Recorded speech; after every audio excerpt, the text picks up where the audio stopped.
골반과 함께하는 천재로 1학년 2학기 문학과 비평문 읽기 첫 번째 이야기. 뿅 여러분 안녕하세요. 시원해서 쿨, 재밌어서 빵, 쿨빵 국어 승쌤입니다. 자, 이번 시간에 우리가 공부하게 될 내용은요. 3단원의 첫 번째 시간 바로 문학과 비평이고요. 비평문 읽기에 대한 부분이에요. 이 88페이지부터 90페이지까지의 내용이고요. 내용 그렇게 많은 내용은 없습니다.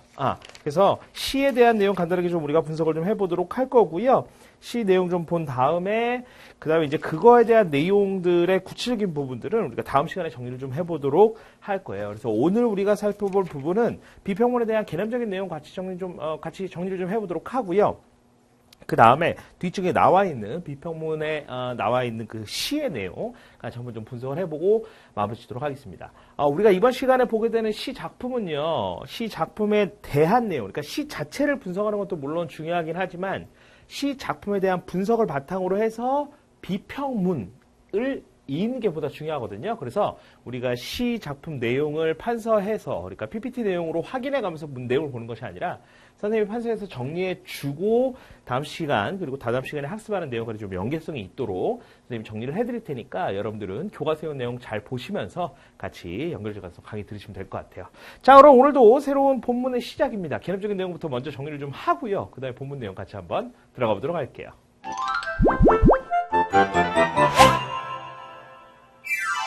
자, 그러면요, 우리 교재 88페이지 개념적인 내용부터 같이 한번 정리를 좀 해보도록 할게요.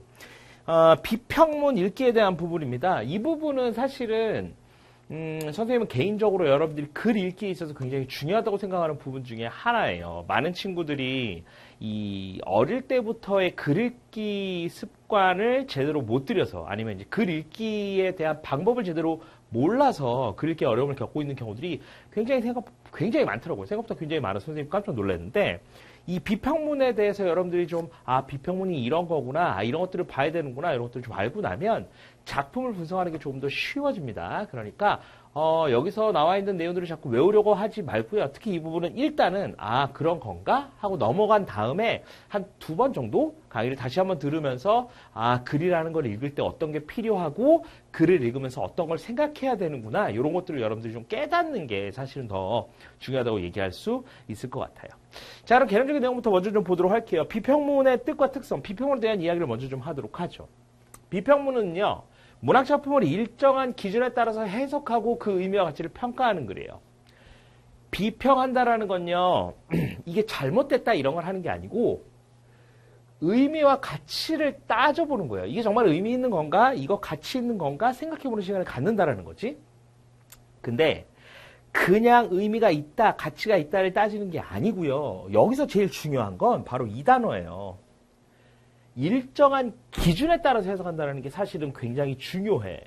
왜냐하면 이 비평문을 판단하는 데 있어서, 그러니까 비평문을 우리가 쓸 때, 그리고 비평문을 우리가 읽을 때 이 사람이 어떤 기준을 가지고 이렇게 이야기했는가, 이게 제일 중요해요. 자, 잔소리를 좀 하나 하고 넘어가자면, 이제 우리가 문학 작품을 분석한단 말이지. 그리고 선생님이 이제 PNN 분석법을 통해서 여러분들의 문학 작품들을 분석을 해주잖아요.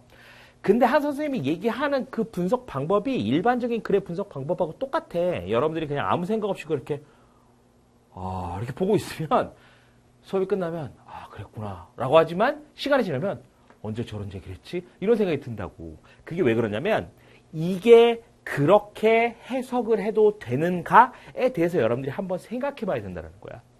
근데 여러분들이 그런 생각을 안 하고 이게 이렇다는구나, 그냥 선생님이 그렇게 설명해 주니까 이렇게 받아들이면 안 된다는 거야. 왜? 항상 그렇게 해석하는 데는 일정한 기준이라는 게 있거든요. 그래서 선생님이 무슨 얘기 했었어? 작품 분석할 때는 무조건 P하고 N으로 우리가 분석할 수 있다고 했잖아요. 그쵸? 그리고 이 P하고 N의 기준은 뭐라고 했었어? 긍정적인 의미를 가지고 있는 것, 부정적인 의미를 가지고 있는 것. 이건 꾸며주는 말이나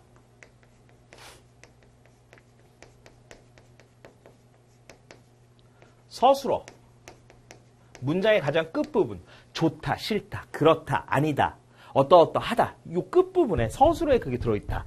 그래서 그것들을 정확히 보는 게 중요하다라는 거였어요. 됐습니까? 그래서 비평문이라는 건 항상 뭐가 있겠어? 일정한 기준이 있다는 거야. 그럼 시험 문제 뭐가 나오겠어? 얘를 이렇게 판단한 기준이 뭐냐? 요게 나올 거라는 거예요. 그 기준이 뭔지 여러분들이 찾아낼 수 있어야 된다는 겁니다. 됐어요? 자, 그 다음에 특성 볼게요. 그럼 보세요. 비평문 일정한 기준을 가지고 작품에 대한 의미와 가치를 평가하는 거라고 했어요. 그러면 반드시 얘네들을 평가하는데 반드시 뭐가 있어야 돼? 논리가 있어야 돼. 이러이러한 기준으로 봤을 때 이게 이렇다라는 얘기를 하는 거잖아요. 그 얘기는 논리적이라는 얘기입니다. 됐어요? 그래서 비평하고자 하는 대상에 대한 의견이나 관점이 논리적으로 드러나야 된다는 거야. 그런데 우리 친구들이 많이 작품을 분석할 때 하는 거. 이게 왜? 이거 어떤 느낌이야? 이건 부정적인 느낌이요. 왜? 그냥 싫어요. 이러면 안 된다라는 거예요. 나 그냥 싫은데. 선생님 이게 어떻게 긍정적인 거죠? 나는 긍정적인 거 아닌 것 같은데. 난 부정적으로 느껴지는데. 뭘 근거로 그게 부정적으로 느껴지는데? 라고 물어보면 그냥 싫은데요. 이렇게 얘기하는 경우도 굉장히 많아요. 그럼 안 돼. 근거가 있어야 된다는 거야. 여기에 이런 말이 나와 있고 여기에 이런 표현이 나와 있어서 나는 이걸 부정적으로 해석했다. 이렇게 말할 수 있어야 된다는 거야. 그 연습을 사실은 여러분 중학교 때 이렇게 하게 되어 있는 거예요. 근데 우리 친구들이 이걸 안 하고 그냥 외우다 보니까 국어가 암기 과목이 되어버린 거지. 됐어요? 그러니까 여러분 우리 친구들 선생님과 같이 공부하는 친구들 특히 재밌게 공부하는 것도 중요하지만 제대로 공부하는 것도 중요하다. 다시 기억을 좀 해두시기 바랍니다. 논리적으로 좀 판단해야 되고요. 두 번째는요. 요게 중요하죠. 객관성이에요. 난 모르겠는데요. 나는 그렇게 안 느껴지는데요. 그건 주관적인 거지. 객관적이라는 건 다른 사람을 설득할 수 있고 누가 보더라도 그래? 말이 되는데? 이렇게 받아들여져야 돼요. 아시겠습니까?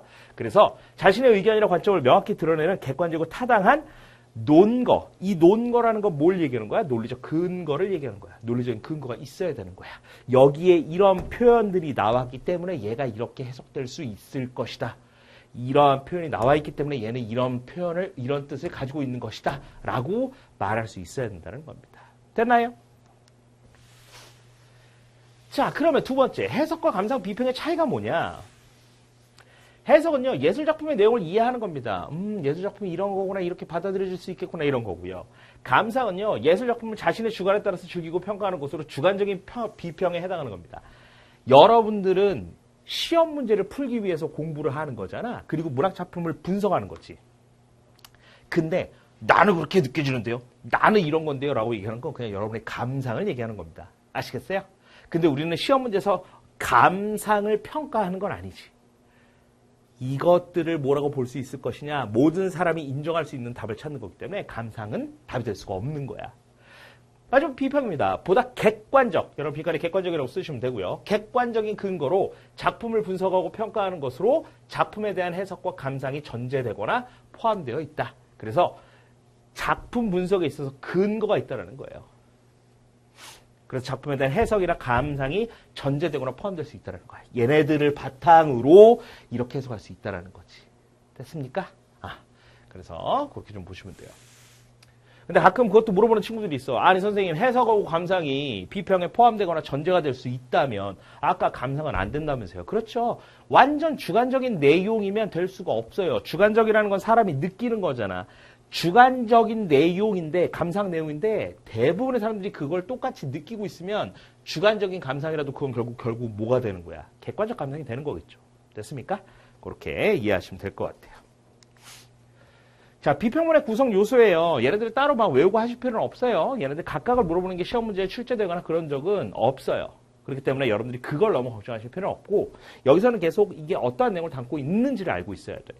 자, 해석의 근거 보세요. 작품의 의미, 해석을 뒷받침하는 작품 속 구절이나 작품에 대한 정보, 작품 외적 사실이나 비평가의 생각 등이 작품 해석의 근거가 될 수 있다는 거. 봐봐. 얘네들을 가지고 뭐 한다는 얘기예요. 작품을 해석한다라는 거야. 전제와 근거를 바탕으로 내린 작품에 대한 의미 해석의 결과라는 거야.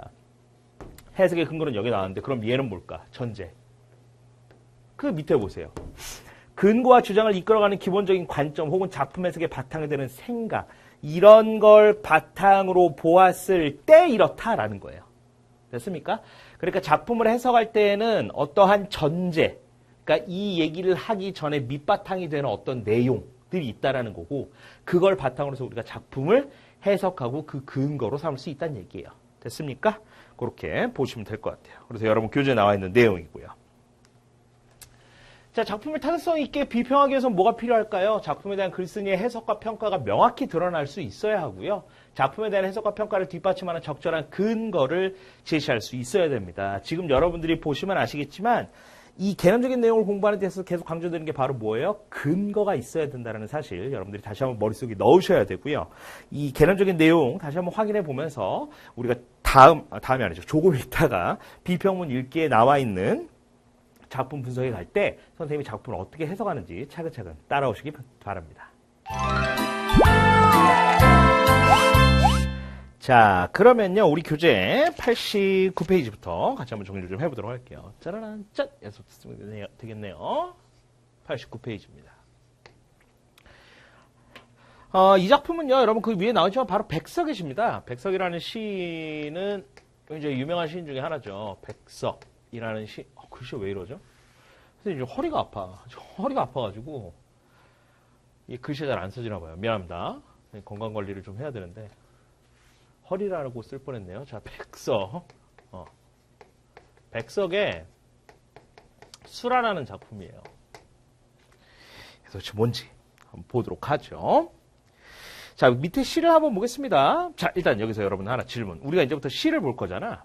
백석의 수라라는 시를 볼 텐데, 뭔가 선생님 좀 거꾸로 쓴 것 같은데? 그죠?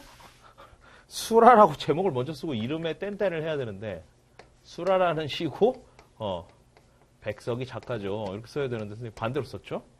미안합니다. 지금 허리가 아파서 그래. 자, 수라라는 작품에서 우리가 파악해야 되는 게 뭘까? 이거 이제 여러분들이 잘 알아야 돼. 이거 지금 우리 시잖아요, 여러분. 시에서 찾아야 되는 게 뭐야? 그러죠. 정서죠, 정서. 정서를 찾아야 돼. 정서, 감정. 선생님이 아까 오프닝 할 때도 얘기했었지만, 개념적인 내용 할 때도 얘기했었지만, 정서와 감정, 이 작품을 해석하는 데 있어서의 정서와 감정을 찾아내야 됩니다. 정서와 감정이 어떠한 건지를 알아내야 돼. 정서는 크게 두 가지로 나눌 수 있죠. 긍정적인 정서가 있을 수 있고요. 부정적인 정서가 있을 수 있어요. 기분이 좋을 수도 있고 나쁠 수도 있잖아. 아무 기분이 안 들 수는 없어. 시가 정서를 표현하는 건데 여기서 나타나는 정서가 뭐야 그랬더니 아무 정서도 아닌데 이렇게 얘기하면 완전 그죠? 좀 곤란한 얘기잖아, 그죠? 그래서 정서를 둘 중에 하나로 나눠야 된다고. 그렇다면 여기도 정서가 있을 거 아니야? 그걸 찾아보자고요. 보세요. 거미 새끼 하나 방바닥에 날인 것을 나는 아무 생각 없이 문 밖으로 쓸어버린다. 차디찬 밤이다. 어느젠가 새끼 거미 쓸려 나간 곳에 큰 거미가 왔다. 나는 가슴이 짜릿한다. 나는 또 큰 거미를 쓸어 문 밖으로 버리며 찬 밖이라도 새끼 있는 대로 가라고 하며 서러워한다. 이렇게 해서 아린 가슴이 싹기도 전이다. 어디서 좁쌀할 만한 알에서 가재 깨인 듯한 발이 채 서지도 못한 무척 작은 새끼 거미가 이번엔 큰 거미 없어진 곳으로 와서 아물거린다. 나는 가슴이 메이는 듯하다. 내 손에 오르기라도 하라고 나는 손을 내어미나 분명히 울고불고 할 이 작은 것은 나를 무서이 달아나 버리며 나를 서럽게 한다. 나는 이 작은 것을 고이 보드라운 종이에 받아 또 문 밖으로 버리며 이것에 엄마와 누나나 형이 가까이 이것에 걱정을 하며 있다가 쉬 만나기나 했으면 좋으련만 하고 슬퍼한다. 자, 이 시에 나타난 전반적인, 시의 처음부터 끝까지의 전반적인 정서가 긍정적인 분위기로 흘러가는 것 같아요? 여러분, 부정적인 분위기로 흘러가는 것 같아요? 부정적인 분위기로 흘러가는 것 같아요. 긍정적이요. 이렇게 생각하면 선생님 완전 진짜 괴로운 거야. 그러면 안 돼. 지금 계속 막 무슨 쓸어버린다. 차디찬 밤이다. 막 서러워한다. 마지막에는 뭐라 그랬어? 아유, 쉬 만나기로 했으면 좋으련만 하고 슬퍼한다 그랬잖아. 슬퍼한다는데 선생님 이거 너무 좋은 것 같아요. 이렇게 얘기하면 곤란한 거야. 아시겠어요? 자, 그럼 이제 얘네들을 차례차례 분석을 해보자고요. 첫 번째 한번 보세요. 거미 새끼 하나 방바닥에 날인 것을 나는 아무 생각 없이 문 밖으로 쓸어버린다. 라고 되어 있죠. 자, 이 사람이 바라보고 있는 대상이 뭐야? 거미야. 항상 이 수업할 때마다 느끼는 거지만 항상 이 거미야. 라고 얘기하고 나면 가서 거미가 자꾸 생각나요. 그죠? 자, 거미야. 그럼 이 사람이 거미를 봤어. 근데 뭐라 그래? 그냥 거미가 있으니까. 아무 생각 없이 문 밖으로 쓸어버린다.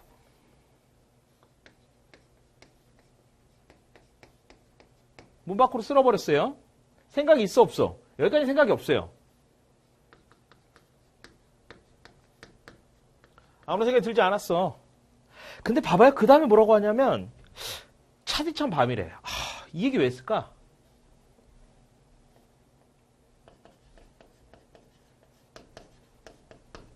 분위기 좋아 안 좋아?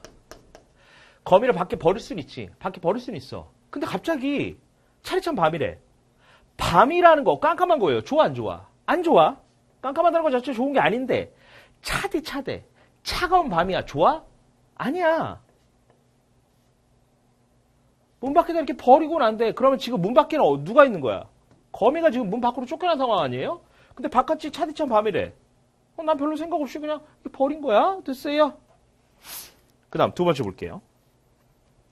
어리젠가 새끼 거미 쓸려나간 곳에 큰 거미가 왔다. 바로 뭐예요? 얘는 새끼 거미래요. 새끼 거미. 그러니까 그렇게 큰 거미가 아니었나 봐. 근데 나간 곳에 큰 거미가 왔대요. 큰 거미가 나타난 거야. 나는 가슴이 짜릿한다. 자, 맨 처음에 뭐예요?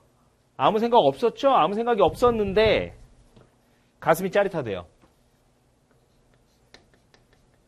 가슴이라고 쓸 뻔했네요. 미안합니다. 가슴이 짜릿하대. 좋아?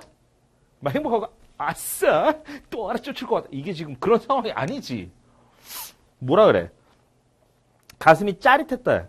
나는 또 큰 거미를 쓸어 문 밖으로 버리면 찬 밖이라도 새끼 있는 대로 가라고 하면 서러워한다. 자, 여기서 내가 가슴이 짜릿했던 이유는 무엇 때문에 가슴이 짜릿했어요? 그 뒤에 내용을 보면 우리가 확인할 수 있지. 차디찬 밤에 밖에 나가서 누굴 만나라는 거야? 새끼 거미를 만나라는 거야. 내가 가슴을 짜릿함을 느꼈다라는 건 얘네들의 관계가 떠오른 거지.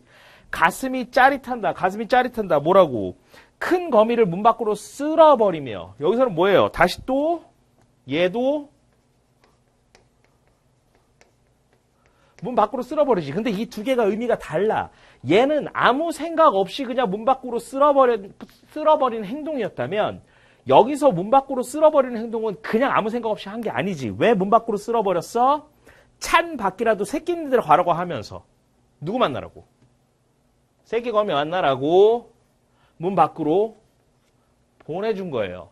그러면서 뭐라고 했대? 서러워한대요. 서러움을 느낀 겁니다.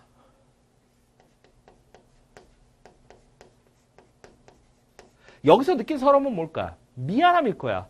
아우, 야, 미안. 내가 아무 생각 없이 너의 아이를 밖으로 버려버렸어. 라는 생각이 든 거예요. 그 다음 보세요.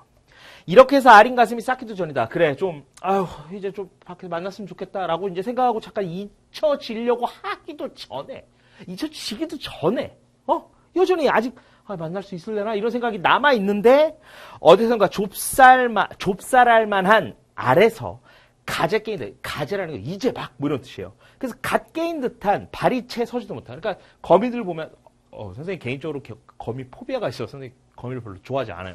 소리만 들어도 닭살이 돋는데, 거미가 이제 새끼 거미들 보면 이제 알에서 이제 깨어나고 이랬으면 이제 다리가 깨어난 것처럼 다리에 힘이 없다고 이제 본 거지. 아주 작은 새끼 거미가 이번에 큰 거미 없어진 곳으로 와서 아물거린다는 거야. 얘는 얘가 없어진 곳에 와서 왔다 갔다 하고 있고, 그 다음에 두 번째는 새끼 거미가, 작은 새끼 거미.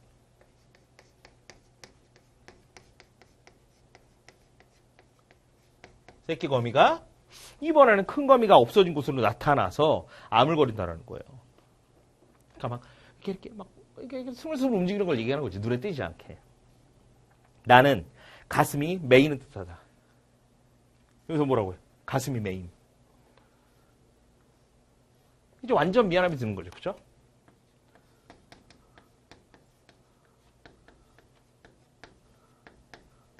슬픔이죠, 슬픔. 내 손에 오르기라도 하라고 나는 손을 내어미라. 자, 이번에 뭐 하고 있어요? 이제 너무 이제 새끼가 이걸 뭐 어떻게 다칠까봐 이 개미한테, 개미가 아니죠. 이 거미한테 내가 할 수 있는 게 손을 내민 거예요.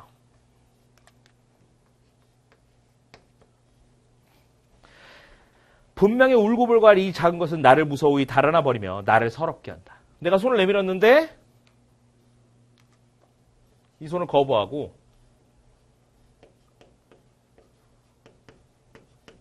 달아나 버린 거지. 그러니까 내 마음도 몰라주고 얘가 달아나니까 이제 여기서 느끼는 서러움도 뭐겠어요? 뭔가 좀 미안함이지. 나 때문에 얘네들이 뒤에 다 흩어져가지고 어떻게 하나 이런 생각이 들었던 거예요. 서러움. 그 다음 보세요. 나는 이 작은 것을 고이 보드라운 종이에 받아 또 문 밖으로 버리며. 자, 다시 또 이제 얘도 어디로? 문 밖으로. 얘도 다시 손으로 해서 안 되니까 차례차 문 밖으로 버리는 거죠. 문 밖으로 버리며 이것의 엄마와 누나나 형이 가까이 이것에 걱정을 하며 있다가 쉬 만나긴 했으면 좋으련만 하고 마지막에는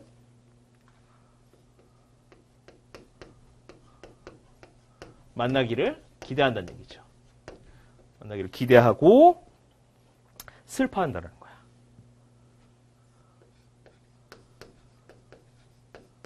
됐어요? 자, 여러분 봐봐. 우리가 이제 작품에 대한 이제 큰 흐름은 다 봤어요. 작품에 대한 큰 내용은 다 봤는데 보시면 지금 여기에 나와 있는 것처럼 거미를 가지고 이제 거미와 뭐 계속 하고 있는 거잖아요. 거미가 처음에 들어와서 그냥 아무 생각 없이 거미구나. 그러고서 슥슥 쓸어가지고 이제 밖에다 내버린 거지. 그랬더니 조금 이따 큰 거미가 나타난 거야. 그러니까 아차 싶은 거지. 아이고, 내가 방금 있었던 그 새끼 거미하고 이 어미 거미가 만나기로 했는데 새끼 거미를 버려버렸구나. 그러니까 미안함이 들었던 거죠. 그러면서 이제 문 밖에 보내요. 근데 여기서의 문 밖으로 보내는 행위는 얘랑 그 의미가 다르다고 했었어. 얘는 그냥 아무 생각 없이 그냥 벌레를 치운 거였는데 여기서는 이제 벌레를 치운 게 아닌 거야, 더 이상. 이 가족을 내가 흩어지게 했다는 생각이 들어서 미안한 마음이 들었겠죠. 서러움입니다. 됐어요?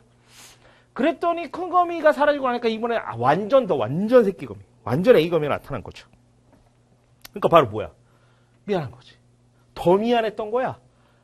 얘네들의 가족을 지금 누가 다 내가 전부 흩어놓은 거잖아요. 됐습니까?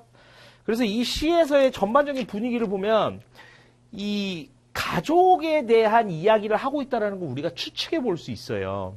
그래서 여러분 90페이지에도 정리되어 있지만 지금 이 시의 주제는 가족의 이산, 흩어짐으로 인해서 슬픔과 그리움, 그리고 가족에 대한 회복을 소망하는 겁니다. 그러니까 이 앞부분까지에 나와 있는, 우리가 지금 시에서 정리했을 때 여기까지에 나와 있는 이 부분은 거기에 나와 있는 가족의 이산으로 인한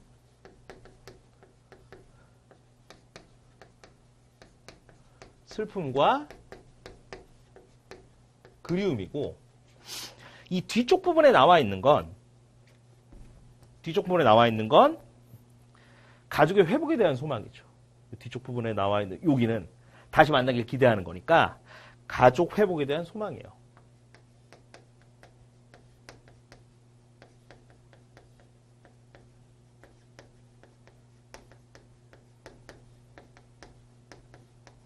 소망이라고 볼 수 있는 겁니다.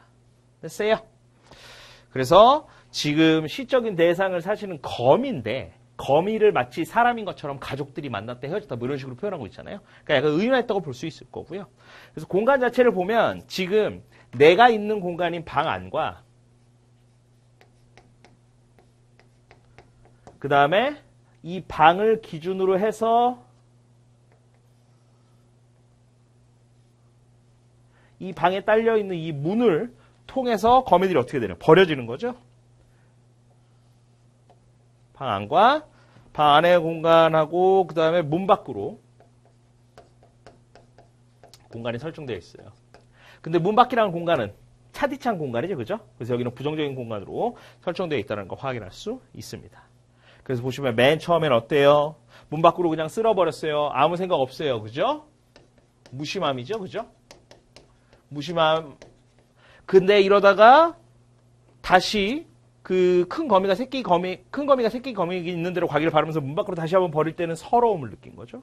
그리고 마지막 부분은 바로 뭐예요? 슬픔이었어요. 그리고 서러움을 느끼는 거죠. 그죠? 됐습니까? 걱정과 서러움이라고 얘기할 수 있는 겁니다. 자, 이렇게 해서 우리가 시 작품에 대한 분석 간단하게 좀 해봤습니다. 오늘 배운 내용 중에서요. 중요한 부분만 다시 한번 체크하고 이번 시간 마무리 짓도록 할게요.